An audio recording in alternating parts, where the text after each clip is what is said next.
जय हिंद दोस्तों, जय हिंद बच्चों। आर्थिक क्रियाएं क्या होती है? वो कोई भी काम जिससे मानव को इनकम प्राप्त होती है उसे आर्थिक क्रियाएं कहा जाता है। ये कई प्रकार की होती है, जैसे प्राथमिक क्रियाएं, द्वितीयक, तृतीयक, चतुर्थ और पंचम क्रियाएं। और आज के ज्योग्राफी रैपिड रिवीजन की क्लास में अपना टॉपिक है प्राथमिक क्रियाएं। फर्स्ट बुक का 5वां चैप्टर। प्राथमिक क्रियाएं यानी जो सीधी हमारे नेचर से, प्रकृति से जुड़ी हुई होती है। इसमें कौन कौन से काम शामिल है, सबसे पहले आप उनको देख लीजिएगा। भोजन संग्रह, आखेट, मछली पकड़ना, लकड़ी काटना, खनन, पशुपालन और कृषि 7 प्रमुख काम हैं। और इन कामों को करने के लिए अगर आदमी घर से बाहर जाता है तो उसे कहा जाता है लाल कॉलर श्रमिक है, वो कहा जाता है। इनमें से जो भोजन और संग्रह और आखेट है, ध्यान रखिएगा एक प्यारा सा प्रश्न बनता है कि प्राचीनतम ज्ञात आर्थिक क्रियाएं कौन सी है? तो भोजन संग्रह और आखेट है और मछली पकड़ना है, ये प्राचीनतम ज्ञात आर्थिक क्रियाएं होती है। और भोजन संग्रह की बात करें भी, दुनिया में भोजन संग्रह किस क्षेत्र में होता है? तो देखिएगा जो उच्च अक्षांशीय क्षेत्र है, जैसे उत्तरी कनाडा हो गया, उत्तरी अपना यूरेशिया हो गया, वहां पर होता है। और जो निम्न अक्षांश यानी करक और मकर रेखा के बीच का जो क्षेत्र है, जिसमें अमेजन बेसिन की बात आती है, दक्षिणी पूर्वी एशिया, ऑस्ट्रेलिया की बात आती है, वहां पर भोजन संग्रह है वो अधिक किया जाता है।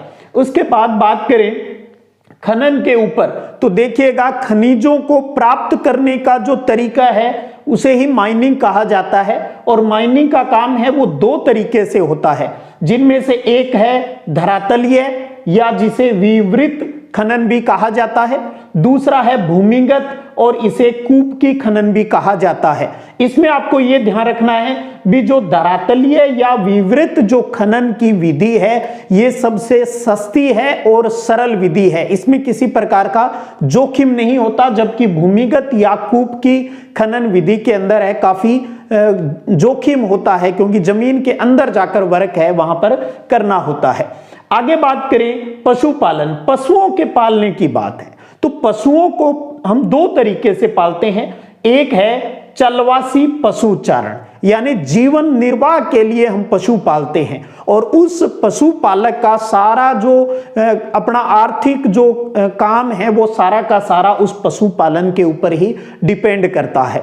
और वो पशुओं को चराने के लिए भी एक स्थान से दूसरे स्थान पर जाता है। जैसे ही मौसम बदलता है तब ये ज्यादा किया जाता है काम, इसलिए इसको ऋतु प्रवास। देखिएगा जब गर्मी होती है तब क्या करते हैं, मैदानी भागों से पर्वतीय क्षेत्रों में चला जाएगा वो पशुपालक। और जब सर्दी का मौसम आ जाता है तो पर्वतीय क्षेत्रों से पशुओं को चराने के लिए कहां ले आता है?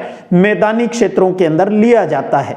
एक प्यारा सा प्रश्न और बनता है कि चलवासी पशु चारकों की जो संख्या है, ये जो काम है ये दिनों दिन कम होता जा रहा है। इसका प्रमुख कारण क्या है? तो इसके 2 प्रमुख कारण हो सकते हैं, जिसमें एक तो ये है भी राजनीतिक सीमाओं का अधिरोपण हो गया है, और दूसरा नई बस्तियां हैं वो बसाई जा रही है, इसलिए पशुओं को चराने के लिए जगह नहीं मिल पा रही है। अब बात करें वाणिज्य यानी व्यापारिक दृष्टि से जो पशुपालन है किया जाता है उसकी, तो ध्यान रखिएगा ये एक विशिष्ट प्रकार का काम है और इसमें एक ही प्रकार के पशु है वो पाले जाते हैं। और ज्यादातर वाणिज्यिक पशुधन पालन है ये विकसित क्षेत्रों में किया जाता है, जैसे न्यूजीलैंड की बात करें, ऑस्ट्रेलिया की बात करें, अमेरिका की बात करें, अर्जेंटीना, यूरुग्वे की बात करें, वहां पर आपको वाणिज्य पशुधन पालन है वो अधिक देखने को मिलता है। और क्योंकि व्यापारिक दृष्टि से हो रहा है ये पशुपालन, तो इसके अंदर उनका वैज्ञानिक तरीके से देखभाल है वो भी की जाती है। उसके बाद में आता है अंतिम टॉपिक अपना एग्रीकल्चर को लेकर, कृषि को लेकर। सबसे पहले आपको कृषि की परिभाषा जरूर आनी चाहिए, इसका भी अर्थ क्या है। तो देखिएगा फसलों को उगाना और पशुपालन की जो कला है उसे ही एग्रीकल्चर कहा जाता है। और एग्रीकल्चर के बहुत से प्रकार हैं, उनके बारे में हमें छोटे छोटे प्रश्नों के रूप में कुछ तथ्य है वो ध्यान में रखने चाहिए। इसी कड़ी में बात करें, सबसे पहले हम बात करें आदिम कालीन निर्वाह कृषि, जिसे स्थानांतरित कृषि भी कहा जाता है। याद होगा स्थानांतरित कृषि, यानी जंगलों के अंदर ये इस प्रकार की कृषि देखने को मिलती है। जब भी कोई कृषि करने वाला व्यक्ति वहां जाता है तो पहले वहां की वनस्पति को जला देता है। जलने के बाद जो राख बन जाती है और वो उस जमीन के अंदर जोत दी जाती है, जिससे भूमि का उपजाऊपन बढ़ जाता है। फिर धीरे धीरे वहां जब प्रोडक्शन कम हो जाता है एग्रीकल्चर का, तो फिर नई जगह चला जाता है और कुछ सालों बाद वापिस उसी पुराने वाली जगह पर आ जाता है। इस प्रकार की कृषि की सबसे बड़ी समस्या है वो है उस भूमि के उपजाऊपन की भी, धीरे धीरे उसका उपजाऊपन है वो कम हो जाता है। और इस प्रकार की कृषि को दुनिया के अंदर अलग अलग क्षेत्रों में अलग अलग नामों से जाना जाता है। अच्छे से ध्यान में रख लीजिएगा, इस स्थानांतरित कृषि को भारत में जूमिंग कहा जाता है, जबकि मध्य अमेरिका और मेक्सिको की बात करें तो उसे मिल्पा कहा जाता है, जबकि मलेशिया और इंडोनेशिया के अंदर इसे लादांग। तो जूमिंग, मिल्पा और लादांग तीनों नाम ध्यान हो और किस क्षेत्र से संबंधित है ये आपको ध्यान में रखना है। उसके बाद बात करें गहन निर्वाह कृषि। एक प्यारा प्रश्न बनता है भी गहन कृषि है वो किस लिए की जाती है, तो ध्यान रखिएगा अधिक उपज प्राप्त करने के उद्देश्य से गहन कृषि की जाती है। और इसके अंतर्गत क्या होता है, उस एक प्रति इकाई क्षेत्र के अंदर पूंजी और जो श्रम है उसको अधिक यूज किया जाता है। और इस प्रकार की कृषि दुनिया के अंदर मानसून एशिया के घने बसे देशों में की जाती है। ये दो प्रकार की होती है, एक चावल प्रधान गहन निर्वाह कृषि और दूसरी है चावल रहित गहन निर्वाह कृषि की बात आती है। उसके बाद में बात करें रोपण कृषि की, यानी जिसके अंदर पौध लगाई जाती है और लंबे टाइम तक उससे प्रोडक्शन है वो लिया जाता है। और अक्सर इस प्रकार की पौध जिसकी हम यूज करते हैं, चाय, कॉफी, रबड़, गन्ना, अनानास, केला, ये सारी रोपण कृषि के उदाहरण है क्योंकि इनकी पौध लगाई जाती है। और ध्यान रखिएगा एक सुपर इंपॉर्टेंट क्वेश्चन है जो लगभग हर साल कहीं ना कहीं बोर्ड में पूछ लिया जाता है। ब्राजील के अंदर कॉफी के जो बागान हैं उन्हें फेजेंडा कहा जाता है। तो प्रश्न कई रूप में पूछा जा सकता है, फेजेंडा किसे कहते हैं? क्या ब्राजील में कॉफी के बागान को फेजेंडा कहा जाता है? दूसरा प्रश्न इसी को बदल लें, क्या ब्राजील में किसके बागानों को फेजेंडा कहा जाता है? तो कॉफी के बागानों को फेजेंडा कहा जाता है। तीसरा प्रश्न, किस देश में कॉफी के बागानों को फेजेंडा कहा जाता है? तो उत्तर क्या हो जाएगा? ब्राजील। बहुत ही प्यारा प्रश्न है। और इसी कड़ी में आगे बात करें अपनी चौथी कृषि की, विस्तृत वाणिज्य अनाज कृषि। सबसे पहले तो आपको यह ध्यान होना चाहिए इस प्रकार की कृषि की मुख्य जो फसल है वो है गेहूं है। फिर बात आती है भी ऐसी कृषि कहां पर की जाती है, तो ध्यान रखिएगा शीतोष्ण कटिबंधीय घास के जो मैदान होते हैं वहां पर ऐसी कृषि की जाती है। तो अब आपको कुछ शीतोष्ण कटिबंधीय घास के मैदानों के नाम आपको ध्यान में रखने हैं। ये 6 नाम हैं।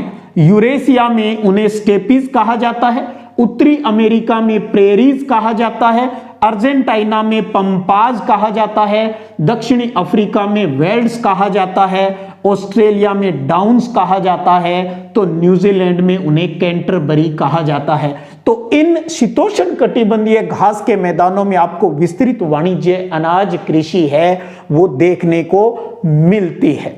अब आगे बात करें अगली कृषि की और वो है मिश्रित कृषि। मिश्रित कृषि नाम से ही स्पष्ट है, इस प्रकार की कृषि में खेती यानी फसल उत्पादन और पशुपालन दोनों साथ साथ किए जाते हैं। फसल उत्पादन और पशुपालन दोनों साथ साथ किए जाते हैं और चारे की फसल है वो इसका मुख्य घटक होती है। विकसित एरिया के अंदर आपको इस प्रकार की कृषि देखने को मिलती है। अब बात करें डेयरी कृषि की, तो इसके अंदर दुधारू पशुओं को पाला जाता है और सबसे बड़ा डेयरी कृषि का जो एरिया है वो जरूर ध्यान रखिएगा और वो है उत्तर पश्चिमी यूरोप। उत्तर पश्चिमी यूरोप में इस प्रकार का कार्य अधिक किया जाता है। और भूमध्य सागरीय कृषि की बात करें तो यहां पर खट्टे फलों की खेती की जाती है, जिसमें प्रमुख विशेषता के रूप में हम लिखते हैं अंगूर की कृषि, किस प्रकार की कृषि का उदाहरण है? तो भूमध्य सागर जो अपना है, ज्योग्राफी में आप पढ़ते हो तो भूमध्य सागरीय क्षेत्र में ये होती है, इसलिए इसे भूमध्य सागरीय कृषि कहा जाता है। अंगूर की कृषि अर्थात खट्टे फलों की कृषि है वो यहां पर होती है। अब आती है पुष्प उत्पादन, फूलों की कृषि के लिए कौन सा देश प्रसिद्ध है? तो ध्यान रखिएगा, नाम आता है नीदरलैंड, और यहां पर ट्यूलिप फूल है वो खूब है, जो उत्पादन है वो इसका होता है। तो पुष्प उत्पादन के लिए कौन सा देश प्रसिद्ध है? वो है नीदरलैंड। उसके बाद बात आती है ट्रक कृषि की। नाम देखिएगा बहुत ही प्यारा है और इंपॉर्टेंट क्वेश्चन भी रहता है भी, ट्रक कृषि क्या है?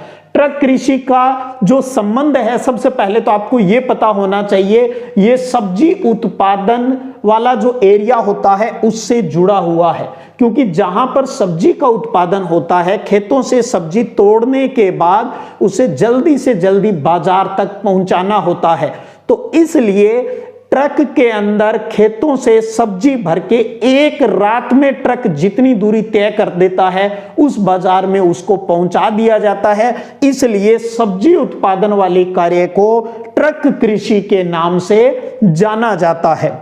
उसके बाद में आता है सहकारी कृषि। सहकारी कृषि के अंदर क्या होता है भी, किसानों का एक समूह है वो संस्था बनाकर है वो खेती का काम करता है, और ऐसी सर्वाधिक सफलता किस देश में मिली? वो है डेनमार्क। तो डेनमार्क के अंदर सहकारी कृषि है वो सबसे ज्यादा कामयाब हुई। ध्यान रखिए ऊपर नीदरलैंड आया, नीदरलैंड फूलों की खेती यानी ट्यूलिप के लिए प्रसिद्ध है, जबकि डेनमार्क किसके लिए जाना जाता है भी? वो सहकारी कृषि का दुनिया के अंदर एक बहुत बड़ा उदाहरण देखने को मिलता है। और लास्ट में बात करते हैं सामूहिक कृषि की। सामूहिक कृषि सोवियत संघ जो यूएसएसआर था पहले, बाद में उसका विघटन हो गया 15 देशों में और सबसे बड़ा देश रूस बना था, तो सोवियत संघ में इसे कोल खहोज के नाम से जाना जाता था। तो प्रश्न बन सकता है कोल खहोज क्या है? तो ध्यान रखिएगा, सोवियत संघ में की जाने वाली सामूहिक कृषि को कोल खहोज के नाम से जाना जाता है। और इस सामूहिक कृषि में उत्पादन के जो साधन होते हैं उनका जो मालिकाना हक है, स्वामित्व है, वो संपूर्ण समाज का और सामूहिक श्रम पर ये आधारित होता है। तो ये जो बातें आज हमने पढ़ी है, एक एक नंबर के लिहाज से इस चैप्टर की सारी इंपॉर्टेंट बातें हैं उनको हमने यहां पर रिवाइज किया है, तो इनको आप थोड़ा सा अभ्यास में है वो ले लीजिएगा। और अब एक प्रश्न आपसे पूछता हूं, उसका उत्तर जरूर दीजिएगा। च्युइंगम आप सब बच्चों ने खाई होगी, च्युइंगम को चूस लेने के बाद में जो हमारे मुंह के अंदर जो उसका एक्स्ट्रा चीज जो बचती है उसको हम चिक्कल कहते हैं, पता है ना आपको? तो च्युइंगम है वो किस वृक्ष के दूध से बनाई जाती है? ये उत्तर आपको कमेंट बॉक्स में कमेंट करके मुझे बताना है। तो ये थी आज की अपनी क्लास फर्स्ट बुक के 5वें चैप्टर प्राथमिक क्रियाओं से एक एक नंबर के लिहाज से यहाँ के सभी महत्वपूर्ण तथ्यों के ऊपर हमने चर्चा की है। अगले वीडियो सेशन में अगली रैपिड रिवीजन क्लास के अंदर अगले चैप्टर के ऊपर बात करेंगे। इसी प्रकार बने रहिएगा। जीत जाएंगे हम तू अगर संग है, जिंदगी हर कदम एक नई जंग है। अपना मिशन है अब की बार 90 पार, जिसे हम अचीव करके रहेंगे। रुक जाना नहीं तू कहीं हार के। चलिएगा फिर मिलते हैं, तब तक जय हिंद जय भारत।